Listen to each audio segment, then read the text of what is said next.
नमस्कार, स्वागत है आपका के हरियाणा पे। मैं हूं आपके साथ रमेश जाखड़। किसानों को हर तरफ समस्याओं से दो चार होना पड़ रहा है, चाहे वो फसल की बात हो, फसल खराबे की लेकर के बात हो, या फिर किसान आंदोलन की बात हो। जो 3 कृषि कानून जो है वो सरकार लेकर के आई है, उनके खिलाफ में लगातार किसान जो है वो प्रदर्शन कर रहे हैं।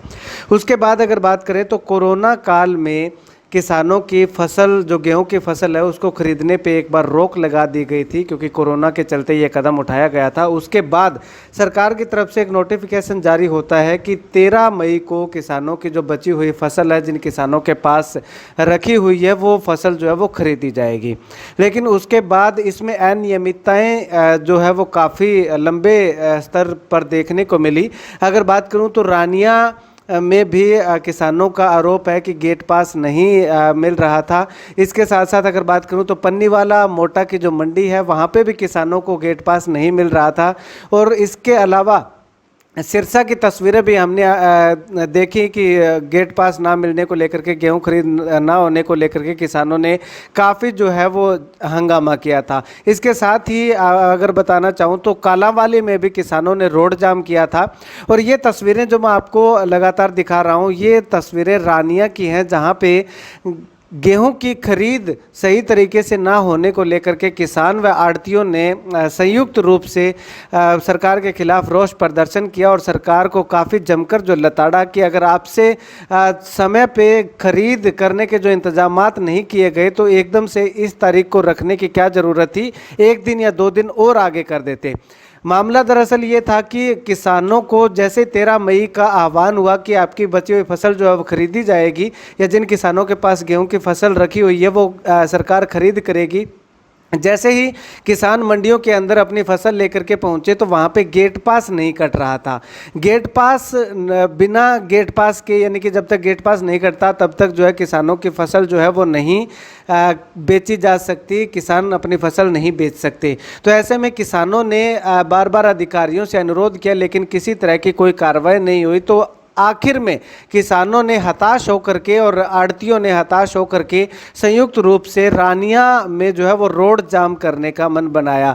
अनाज मंडी के बाहर जो सिरसा रानिया रोड है, उस रोड के ऊपर किसान जो है वो आकर के बैठ गए, रोड को जाम कर दिया। लेकिन जैसे ही रोड जाम करने की सूचना प्रशासन को मिली तो मार्केट कमेटी के सचिव जो है, सेक्रेटरी हैं, वो तुरंत मौके पर पहुँचे। करीब 1 घंटा तक किसानों ने रोड को जाम किए रखा और उसके बाद मार्केट कमेटी के जो सेक्रेटरी हैं, उन्होंने आकर के किसानों को आश्वासन दिया कि उनके गेट पास जो है वो अभी से शुरू कर दिए जाएंगे। जब अभी से गेट पास शुरू करने का आश्वासन दिया जा सकता है तो सुबह से ही गेट पास काटने का जो है वो काम शुरू क्यों नहीं किया जा सकता? ये सबसे बड़ा सवाल जो है प्रशासन पे और मार्केट कमेटी पे उठता है कि जब किसानों ने रोड जाम किया तब उनकी समस्या का समाधान जो है वो कर दिया गया, लेकिन उससे पहले क्यों नहीं? क्या इसके पीछे जिम्मेवार हम प्रशासन को मानेंगे?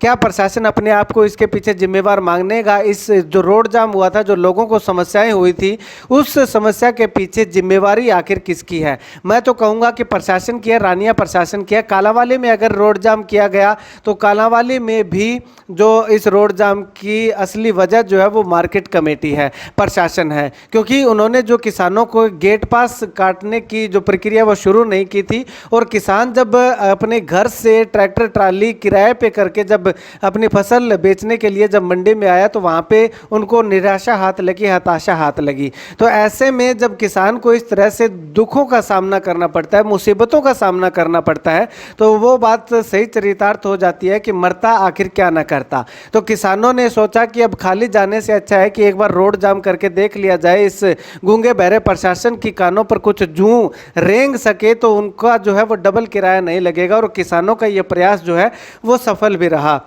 सबसे बड़ा सवाल यही कि आने वाले समय में क्या सरकारें किसानों की समस्याओं के समाधान के लिए कोई कदम उठाएगी, या फिर किसानों को इसी प्रकार से दर दर भटकना पड़ेगा, इसी प्रकार से अपनी फसल बोने से लेकर के और बेचने तक इसी तरह से समस्याओं का सामना करना पड़ेगा।